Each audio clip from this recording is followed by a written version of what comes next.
तर आज आपण नेक्स्ट आता fundamental principle relating to tax law fundamental principle related to the tax law specifically इंडियाच्या डोमेनमध्ये बघू. पण असे काही इंडियासाठी वेगळे प्रिन्सिपल आणि जगासाठी वेगळे प्रिन्सिपल असे काही नाहीत.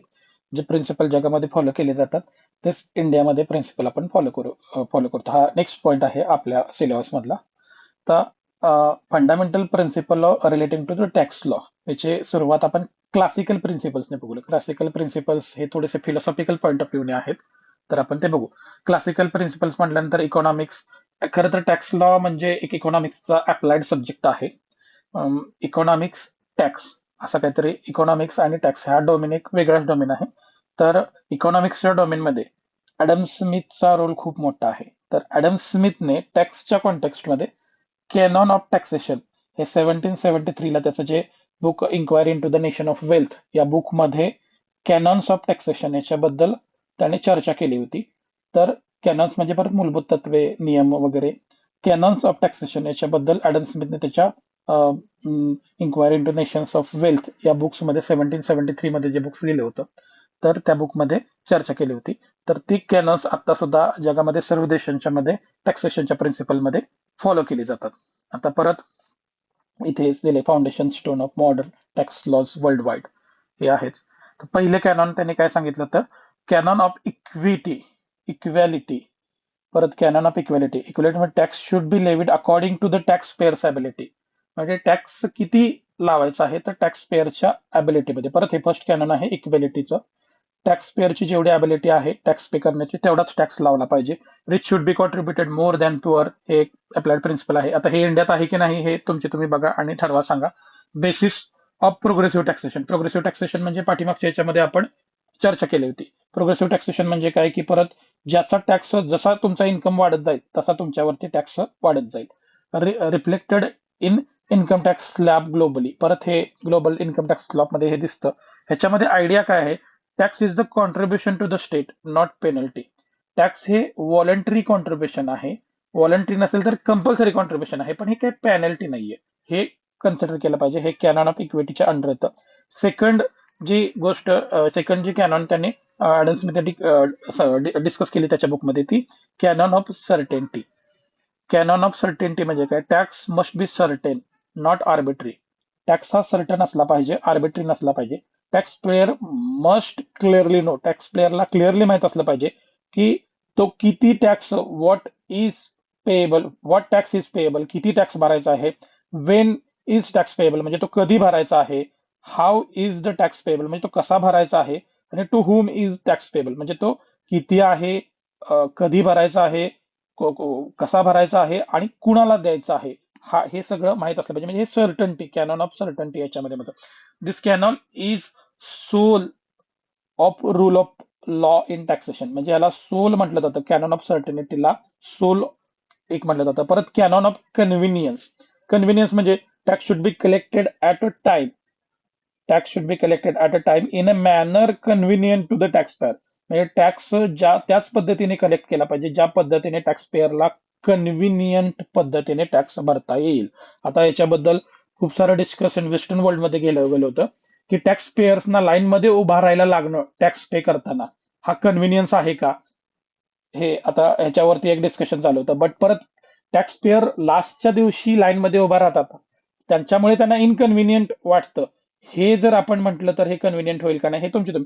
परत कन्व्हिनियन्सचा दुसरा अर्थ इथे टीडीएस ऍट सोर्स. टीडीएस म्हणजे परत जिथे आपण वस्तू एखादी किंवा जिथे ट्रान्सफर झाला त्याच ठिकाणी तो कलेक्ट केला पाहिजे. ऍडव्हान्स टॅक्स किंवा जीएसटीचे मंथली रिटर्न्स. म्हणजे कन्व्हिनियन्स म्हणजे ज्या पद्धतीने टॅक्स पेअरला कन्व्हिनियंट असेल त्या पद्धती.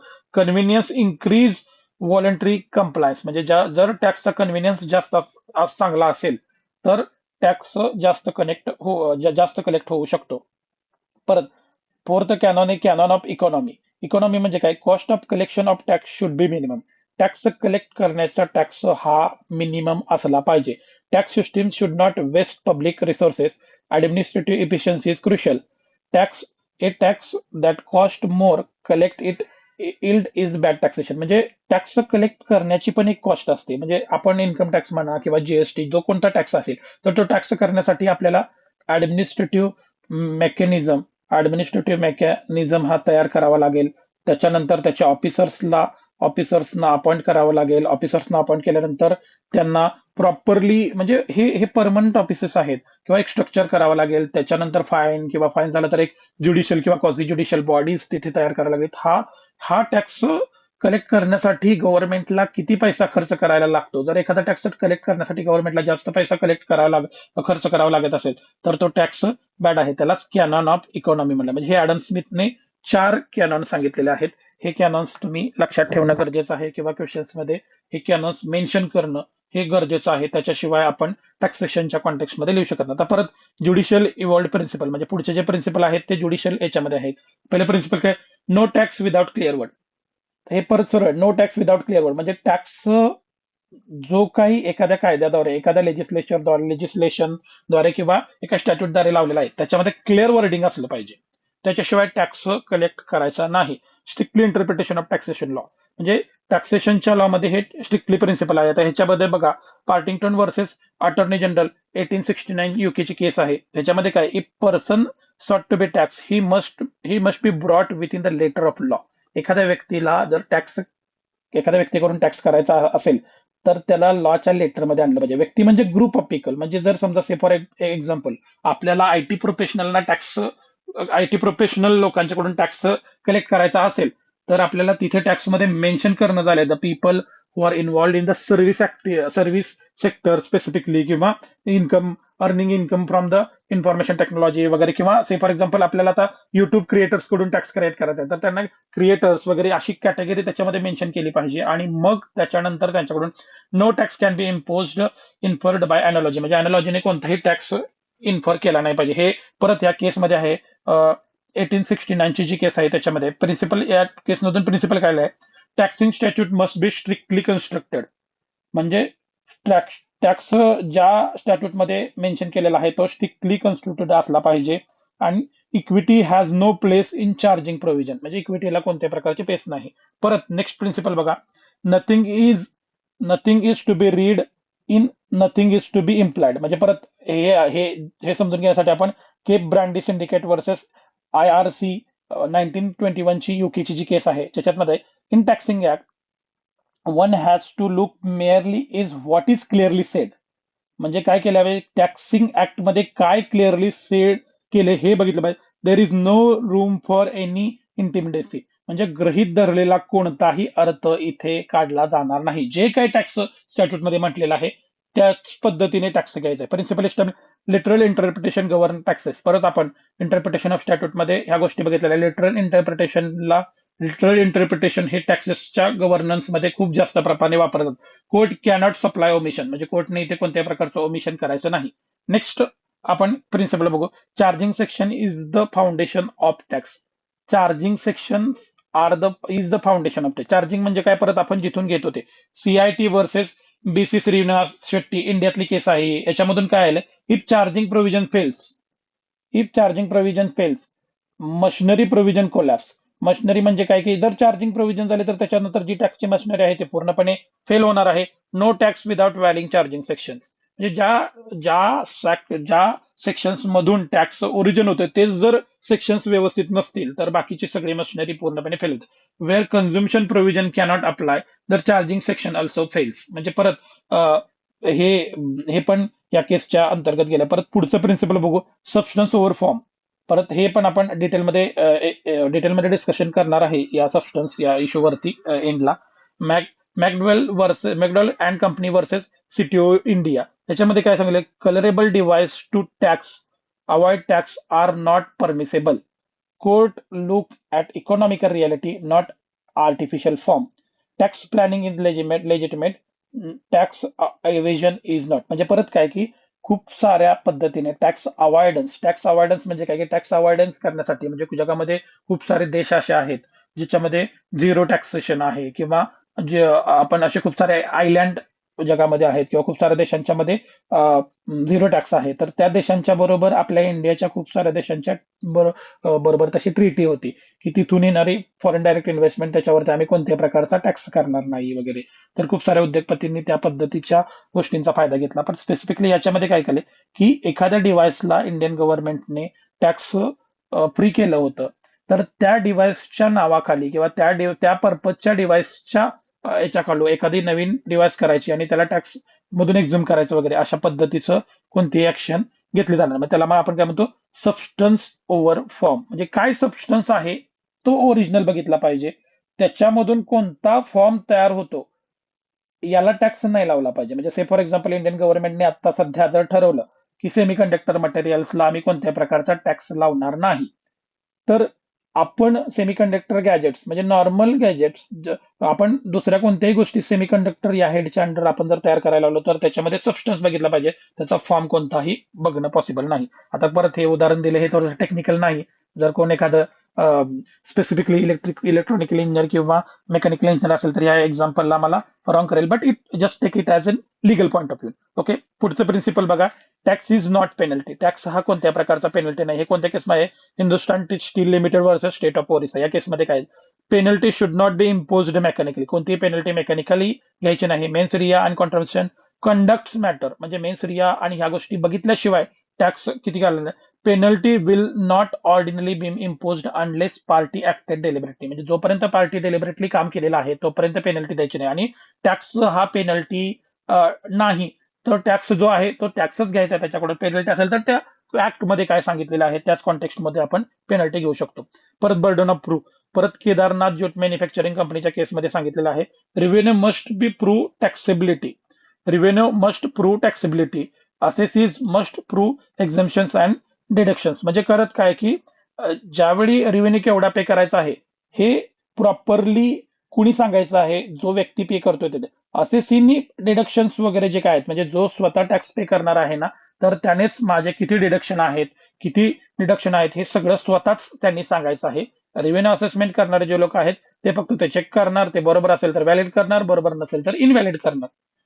परत equity does not create tax liability.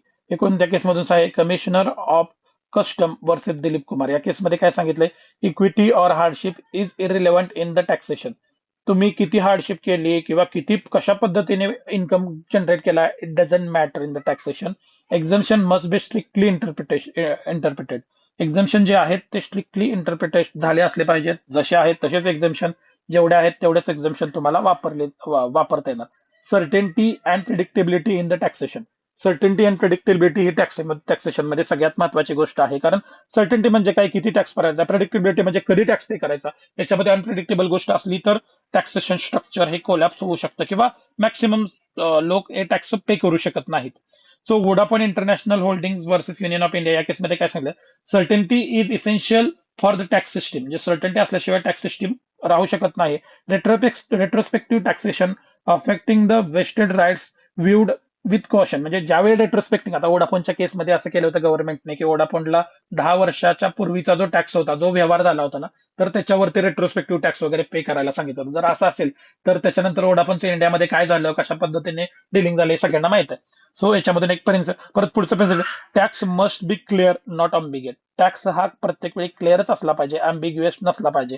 हे कोणत्या केसमध्ये, आरसी वर्सेस डोकक वेस्ट मिनिस्टर युकीची केस आहे. याच्यामध्ये tax tax liability depends upon what the loss is. Tax liability कायदा काय म्हणतो त्याच्यावरच डिपेंड आहे, not on the moral view of avoidance. म्हणजे मोरल व्ह्यू वगैरे हे टॅक्समध्ये चालत नाहीत.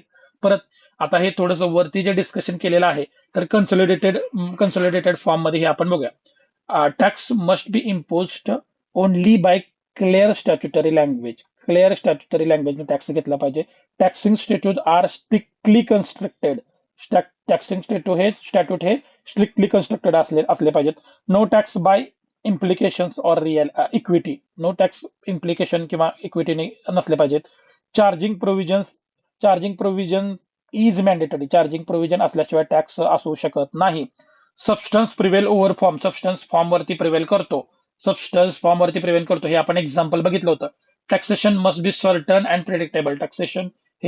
टॅक्सेशन मस्ट बी सर्टन आणि प्रिडिक्टेबलच असलं पाहिजे. Ability to pay tax is moral foundation. Tax करण्याची ॲबिलिटी हे एक मोरल फाउंडेशन आहे. Tax must be convenient. Tax convenient असला पाहिजे. Cost of collection must be economical. Tax collection करण्याची कॉस्ट ही इकॉनॉमिकल असली पाहिजे.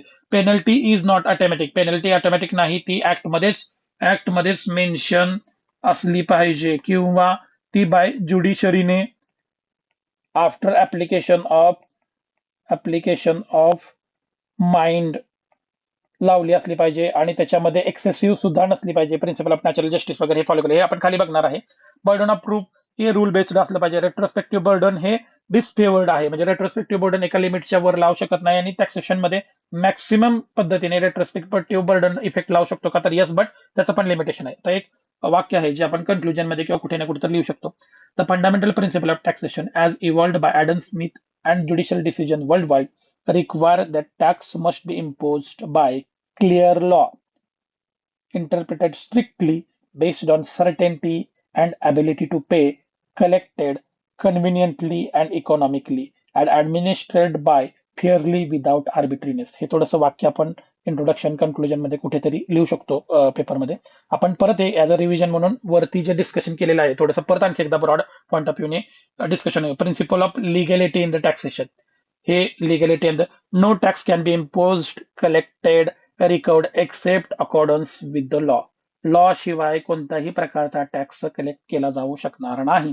Tax liability must arise strictly from statutory provision. Tax liability कुठून आली पाहिजे? स्टॅच्युटरी प्रोव्हिजन्स मधूनच आली पाहिजे. Administrative circulars, executive instructions or the practice cannot create tax. म्हणजे परत ऍडमिनिस्ट्रेटिव्ह सर्क्युलर, एक्झिक्युटिव्ह इन्स्ट्रक्शन्स आणि practice cannot create tax. Tax liability फक्त कुठून आली पाहिजे? स्टॅट्युटरी प्रोव्हिजन्स मधूनच आली पाहिजे. Charging section is sine qua non of the tax. म्हणजे परत चार्जिंग प्रोव्हिजन असल्याशिवाय टॅक्स कोणताही पे करू शकत नाही. ज्युडिशियल प्रिन्सिपल कुठून आले? If charging provision fails the entire levy collapse regardless of intent. म्हणजे चार्जिंग प्रोव्हिजन्स असल्याशिवाय टॅक्स आपण कसं लावणार, हे एक गोष्ट आहे. परत सेकंड बघू, strict construction of taxing statute. Taxing statute हे स्ट्रिक्ट कन्स्ट्रक्शन. आता हे मी परत दोनदा मेन्शन का करतोय? कारण वेगवेगळ्या बुक्समध्ये वेगवेगळ्या पद्धतीचं मेन्शन केलेलं आहे. सो आपण ते कन्फ्युजन व्हायला नको म्हणून, ऍक्च्युली ते प्रिन्सिपल सेमच आहेत, फक्त वेगवेगळ्या बुकमध्ये वेगवेगळ्या पद्धतीचं वर्डिंग करून हे केलेलं आहे. तर बघा, strict construction of taxation statute. Taxing statute must be interpreted स्ट्रिक्टलीच करायचे आहेत. म्हणजे परत आहे, nothing can be added by implication. काही ऍड एक्स्ट्रा काय, no equity intendment presumption in the taxation. Taxation मध्ये कोणत्याही प्रकारच्या या गोष्टी घ्यायच्या नाही. Word must be given their plain. म्हणजे लिटरल मिनिंग हे टॅक्सेशन मध्ये खूप मॅटर करतं, हे याच्यामध्ये सांगितलं. Substance over form. परत substance over form. Economic reality principle. Substance over, आता ह्याच्यामध्ये आपण जरा डिटेलमध्ये बघूया. The real nature of transaction prevail over form. म्हणजे रिअल काय आहे ते बघितलं पाहिजे. Court look into economical substance not at artificial structuring. म्हणजे जे ओरिजिनल सबस्टन्स तो काय आहे, त्याची इकॉनॉमिकल व्हायबिलिटी किती आहे हे बघायचं. त्याच्यानंतर आर्टिफिशियल त्याच्या बाहेर जे काय क्रिएट केलेलं आहे ते बघायचं नाही. शाम करलेबल टॅक्स अवॉर्डन्स आर डिवाइस डिसरिगार्डेड. म्हणजे परत हे आपण वरती ते हे डिस्कस केलं होतं, बेनाम प्रॉपर्टीज वगैरे किंवा शेल कंपनीज वगैरे, याच्यामध्ये हे खूप साऱ्या लावल्या जातात. म्हणजे कंपनी एकाची असते, नाव दुसऱ्याचं असतं वगैरे, अशा पद्धतीच्या गोष्टी याच्यामध्ये. त्या प्रिन्सिपल ऑफ सर्टनिटी. सर्टनिटी म्हणजे काय? Law tax law must be certain, clear and predictable. Certainty मध्ये कोणत्या गोष्टी येतात बघा? सर्टनिटी मध्ये कोणत्या गोष्टी येतात? सर्टेन, क्लिअर आणि प्रेडिक्टेबल. हे काय पाहिजे? किती टॅक्स करायचा आहे, किती हाऊ मच करायचा आहे, वेन करायचा आहे. अनसर्टनिटी आणि आर्बिट्रेशन असेल तर जास्तीत जास्त पद्धतीचे दावे लिटिगेशन कोर्टमध्ये जातील आणि ते टॅक्स. परत रेट्रोस्पेक्टिव्ह प्रिन्सिपल्स हे कसं असलं पाहिजे हे डिस्कशन केलं. Principle of equity and fairness. परत इथे equity and tax administration must be fair, reasonable आणि नॉन आर्बिट्रेरियस. फेअर, रिझनेबल आणि नॉन आर्बिट्रेरियस हे तीन एकाच पॅरलल मिनिंग मधले वर्ड आहेत. Though equity does not create tax liability. Equity कोणत्याही प्रकारची टॅक्स लायबिलिटी क्रिएट करत नाही. Fairness governs procedure and discretion. परत हे कुणाला आहे? असेसमेंट, पेनल्टीज, रिकव्हरीज याच्यामध्ये हे केलं जातं. प्रिन्सिपल ऑफ नॅचरल जस्टिस हे वरती, हा मुद्दा सुद्धा आपण वरती डिस्कशन केला नव्हता. प्रिन्सिपल ऑफ नॅचरल जस्टिस हे tax. No person shall be taxed without being heard. कुठल्याही व्यक्तीला ऐकल्याशिवाय टॅक्स स्ट्रक्चरमध्ये टाकायचं नाही. म्हणजे परत हे थोडंसं जरा वेग येतंय. कुठल्याही व्यक्तीला टॅक्स ऐकल्याशिवाय लावायचा नाही, हे जरा थोडंसं वेगळ्या कॉन्टेक्स्ट. म्हणजे याच्याऐवजी आपण काय म्हणणार? No person should be taxed without cause, असं आपण म्हणू की त्याचा without appropriate income, without appropriate income और बेनिफिट्स, असं काहीतरी आपण म्हणू. विदाउट अप्रोप्रिएट इन्कम आणि विदाउट अप्रोप्रिएट बेनिफिट्स वगैरे असं म्हणे. म्हणजे परत हे कुठल्याही व्यक्तीला आपण टॅक्स विदाउट हर्ट करायचा नाही. No person shall be tax without being heard. म्हणजे काय की ज्यावेळी आपण पनिशमेंट वगैरे या कॉन्टेक्स्ट मध्ये बोलतो ना, म्हणजे हे वाक्य ऍक्च्युअली पनिशमेंट किंवा पेनल्टीज पेनल्टीज या कॉन्टेक्स्ट मध्ये हे सांगितलेलं आहे. म्हणजे परत principle of natural justice, no principle shall be tax without being heard. म्हणजे परत हे पनिशमेंट आणि पेनल्टी या कॉन्टेक्स्ट मध्ये आपण बघतोय, नॉर्मल कॉन्टेक्स्ट मध्ये बघत नाही. कुठल्याही व्यक्तीने टॅक्स पे केला नाही तर त्याला राईट टू नोटीस, त्याला नोटीस केली पाहिजे. त्याने का तो टॅक्स पे केला नाही हे त्याचं ऐकलं पाहिजे. रिझनेबल ऑर्डर असले पाहिजे आणि त्या ऑर्डर करताना कोणत्या प्रकारचा बायसनेस दिला नाही पाहिजे. म्हणजे परत टॅक्स एखाद्याने पे केला नाही म्हणून तर त्याला प्रिन्सिपल ऑफ नॅचरल जस्टिस हे फॉलो केलं पाहिजे. Even statute is silent, natural justice is read into the tax proceeding unless expressly excluded. म्हणजे जर एखाद्या स्टॅट्यूटमध्ये सांगितलं असेल की इथे एखाद्या व्यक्तीने टॅक्स पे केला नाही तर त्याच्याकडून डायरेक्ट फाईन कलेक्ट करा, हे एक्सप्रेसली मेन्शन केलं असेल तरच हे प्रिन्सिपल ऑफ नॅचरल जस्टिस तिथे अप्लाय करायचं नाही. नाहीतर आपण प्रिन्सिपल ऑफ नॅचरल जस्टिस प्रत्येक कॉन्टेक्स्ट मध्ये प्रत्येक वेळी लावायलाच लागणार आहे. परत बघा बर्डन ऑफ प्रूफ, हे बर्डन ऑफ प्रूफ कुणावरती आहे? डिफरंट स्टेज म्हणजे डिफरंट लोकांच्यावर असतं. कुणाचं आहे? परत म्हणजे बर्डन ऑफ प्रूफ हे आपण सुद्धा डिस्कशन केलं, याच्यामध्ये परत जास्त डिस्कशन करण्यासारखं काय नाही. Principle of proportionality in penalty, म्हणजे परत बघा principle of proportionality in penalty हे एक नवीन प्रिन्सिपल आहे. Penalty must be proportionate to the default, म्हणजे जेवढा डिफॉल्ट केलेला आहे तेवढीच पेनल्टी लावली गेली पाहिजे. याच्यामध्ये penalty should be automatic, mechanical आणि एक्सेसिव्ह. म्हणजे एक्सेसिव्ह नसली पाहिजे. परत पेनल्टी पेनल्टी तुम्ही एखादा रॉंग केलं तर त्या पद्धतीने पेनल्टी असली पाहिजे, पण ती एक्सेसिव्ह वगैरे या पद्धतीने नसली पाहिजे. टॅक्स म्हणजे ह्याच्यामध्ये काहीतरी डिस्टिंक्शन असलं पाहिजे. टॅक्स लायबिलिटी तुमची किती आहे, इंटरेस्ट किती आहे, पेनल्टी किती आहे, म्हणजे हे या सगळ्या गोष्टी कन्सिडर केल्या पाहिजे. तुम्ही टॅक्स लायबिलिटी तुमची ओरिजिनल किती होती, से फॉर एक्झाम्पल 2022 ते 2024 पर्यंत तुम्ही टॅक्स पे केला नाही, तर याच्यामध्ये काय त्याची टॅक्स लायबिलिटी किती होती? से फॉर एक्झाम्पल तुमची टॅक्स लायबिलिटी 1 CR होती, 1 करोड होती.